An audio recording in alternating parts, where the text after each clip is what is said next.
shit! Hindi. Hindi siya nakakapagod. Since upright position.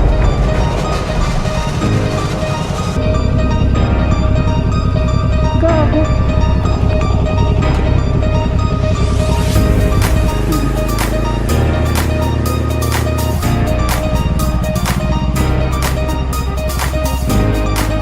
Wink. So, parang agan. Dito na maulan. Pero so far okay.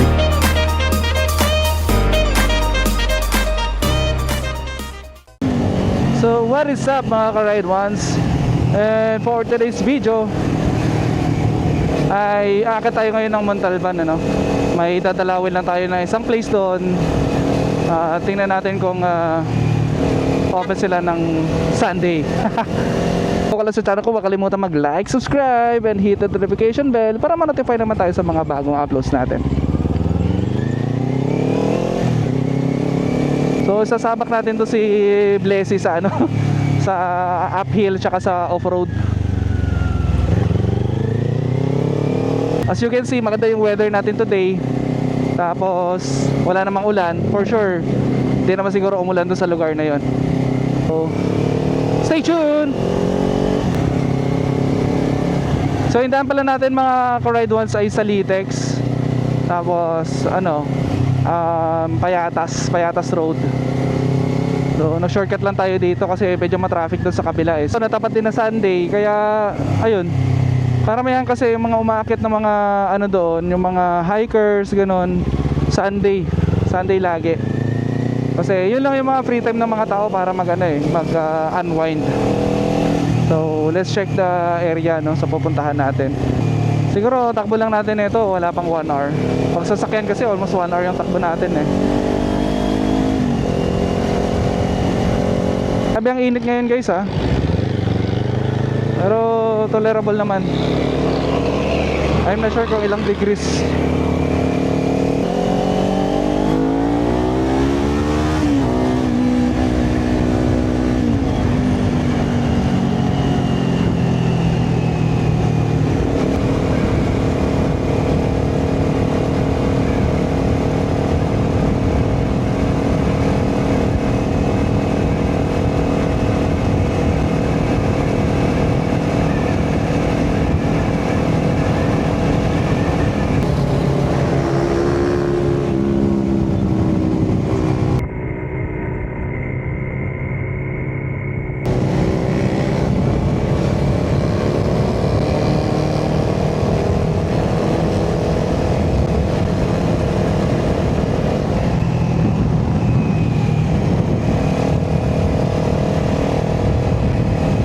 Guys, hindi naman tayo sa plato eh.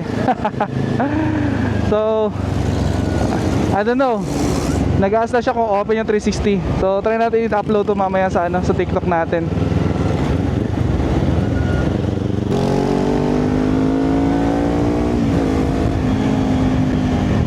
I think kailangan ko ng pa-PMS to si ano, si Blessy. Medyo nakakaramdam na ako ng vibration sa kanya eh. Yung mileage siya kasi yung total nito nasa 25k na. So I think oras na para ipa-PMS siya, palit spark plug. Yung last time kasi na ginawa ko to, ang pinalit ko lang sa kanya is yung kanyang ano. What? Oh shit! Yung kanyang air filter. Nagpalit tayo ng washable. Siguro baka isdamay na rin natin yung coolant na, coolant dialysis or palit ng coolant.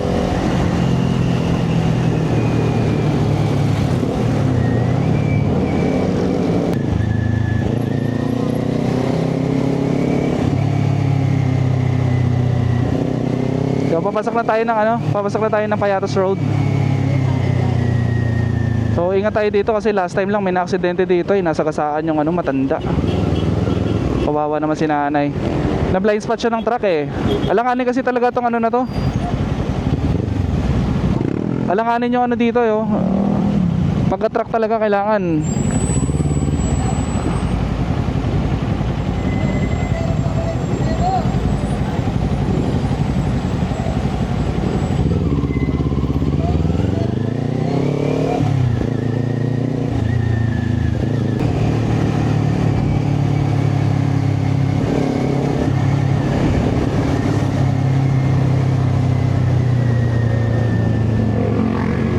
Egol sa Lubak. Ito sa Mataliliko.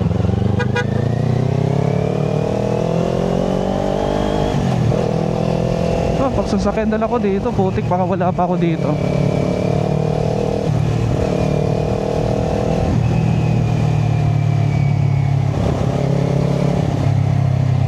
So, sa mga nagtatanong kung nakakapagod ba i-drive yung yung Ninja 400, ang sagot ko, hindi. Hindi siya nakakapagod. Since upright position lang siya.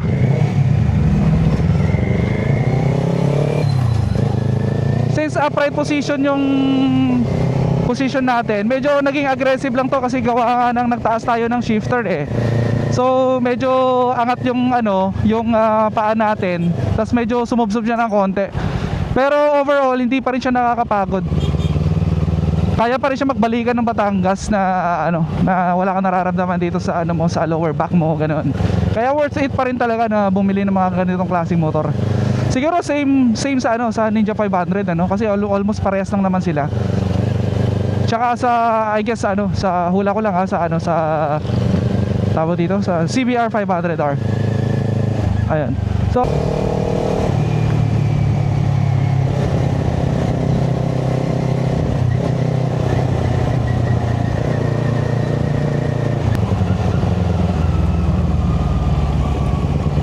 yun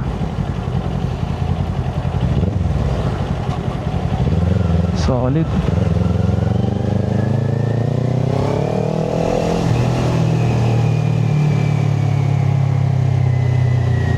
Kaya pala dahan tayo, may truck pala sa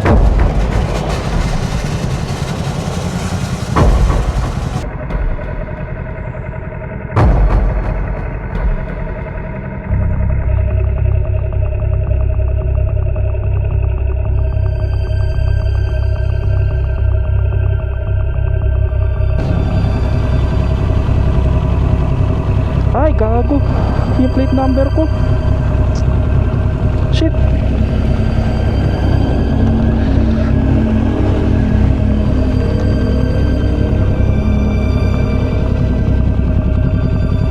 Gago. Shit. Tanggal boy. What the fuck. Shit eh.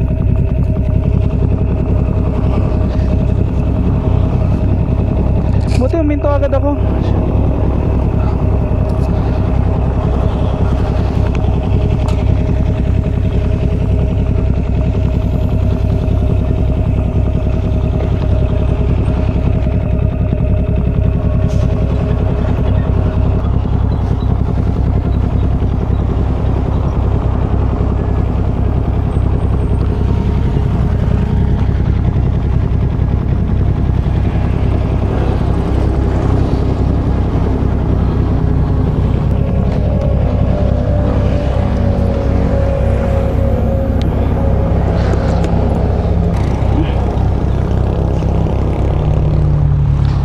May plate ako eh.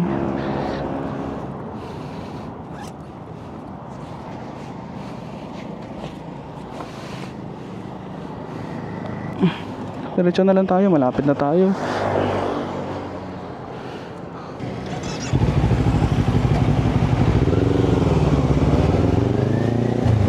Sabi ko, bakit failure to attach plate number? Sabi ko, nalaglag po yung plate number eh. Nabali. Buti hindi siya nabali nung I guess wala namang checkpoint ngayon. Buti hindi siya nabali nung tawag dito nung nag-ride kami pa. Buti mayroon akong spare dun sa bahay. Hindi ko pa nagamit ko na yun once. Bala ko sana i-dispose na. Kasi akala ko okay na tong gamit natin ngayon. Ayun pala. Buti na lang napansin ko. Sabi ko, shit, yun, nalaglag.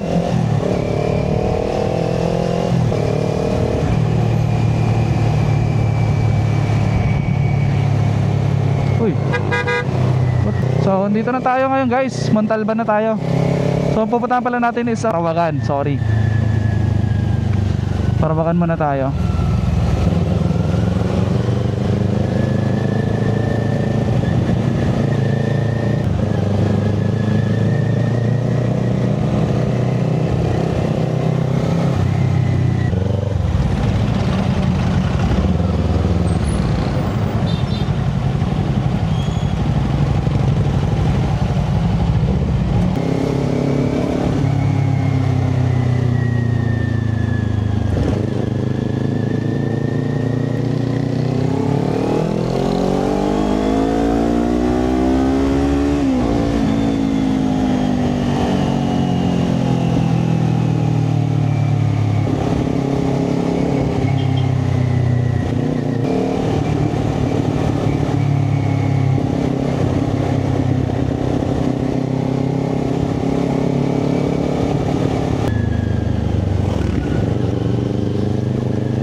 Ayan, puro uphill yan, uphill.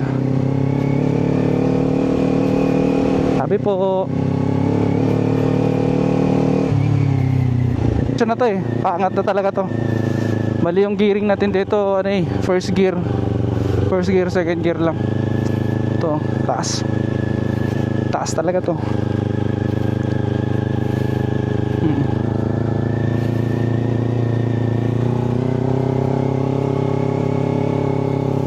Alas 12 na rin pala. Ito yung Camp Mosa.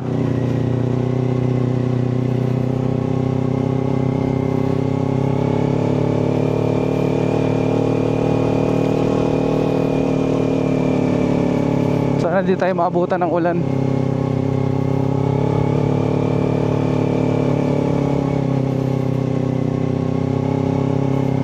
Yun o, taas. Malaki ko ngayon ano eh, alikabok. Hindi pa naman ano tong kalsada na to. Yan o, rough road siya.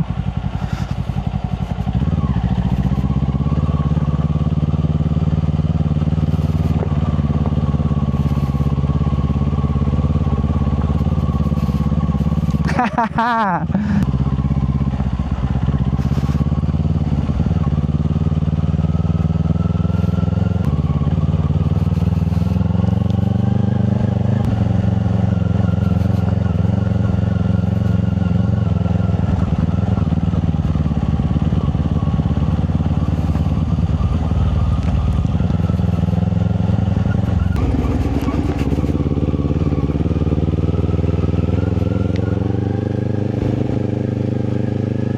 Baba na ako after nito siguro.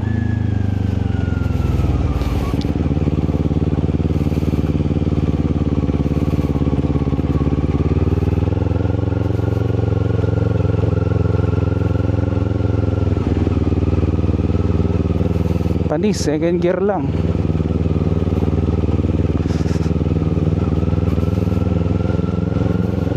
Last time kasi na umakyat kami dito, naka 4 wheels kami. Ano eh, maalikabok sobra. Swerte na rin ito si may bato-bato ngayon.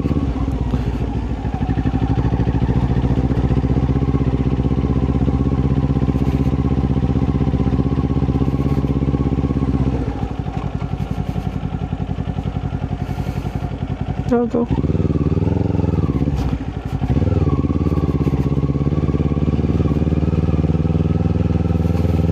Pang motor lang talaga oh. 4 wheels kaya naman to. Kaso wala no. Sipin mo naman. Sabi siguro pinagagawa nito.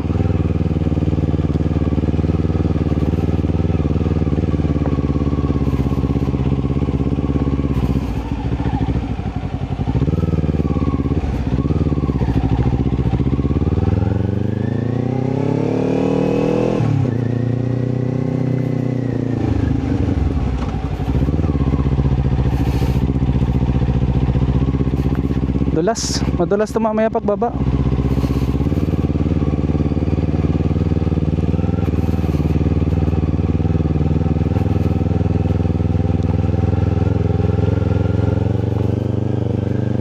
Kita mo na Maynila dito eh, dito banda.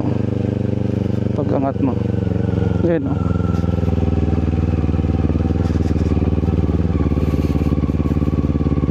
First gear lang. Sapat. Wink.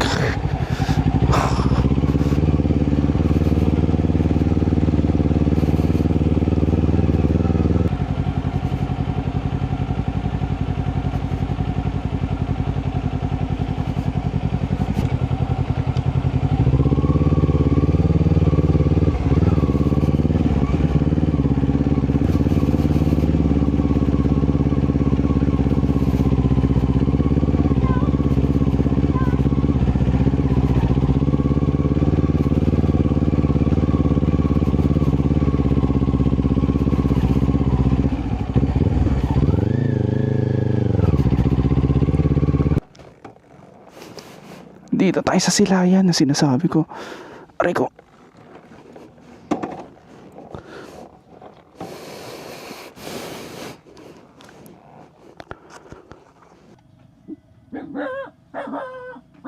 Uy, zombie!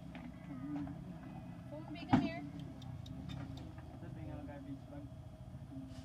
Zombie! Okay, uy, matamang. Tara dito. Tara dito.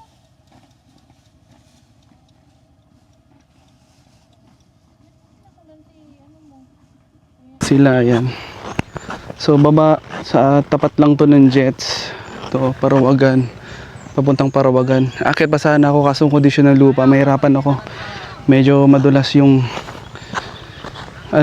madulas yung gulong ko kasi pang highway yung gamit natin. Hindi siya pwedeng pang Silayan.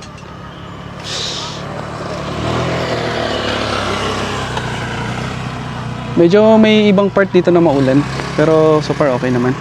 Yung motor natin, no, Buisit, nalaglagan niya ng plate number. Sana di tayo masita mamaya.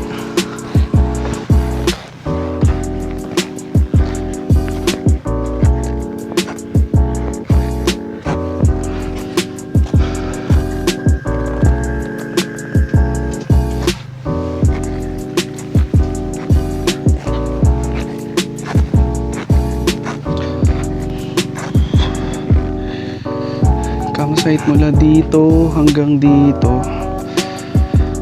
Ganda. Tapos bangin natin dito. Check natin yung rates later.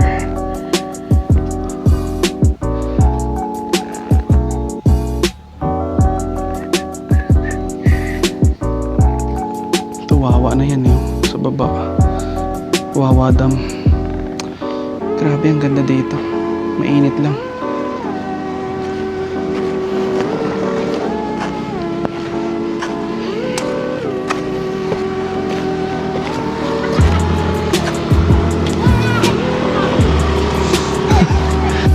Dito na yung mga rates nyo sa campsite, no?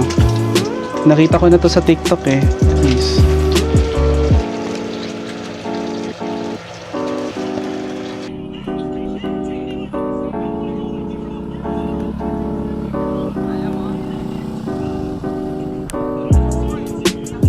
Oh, pauwi na tayo.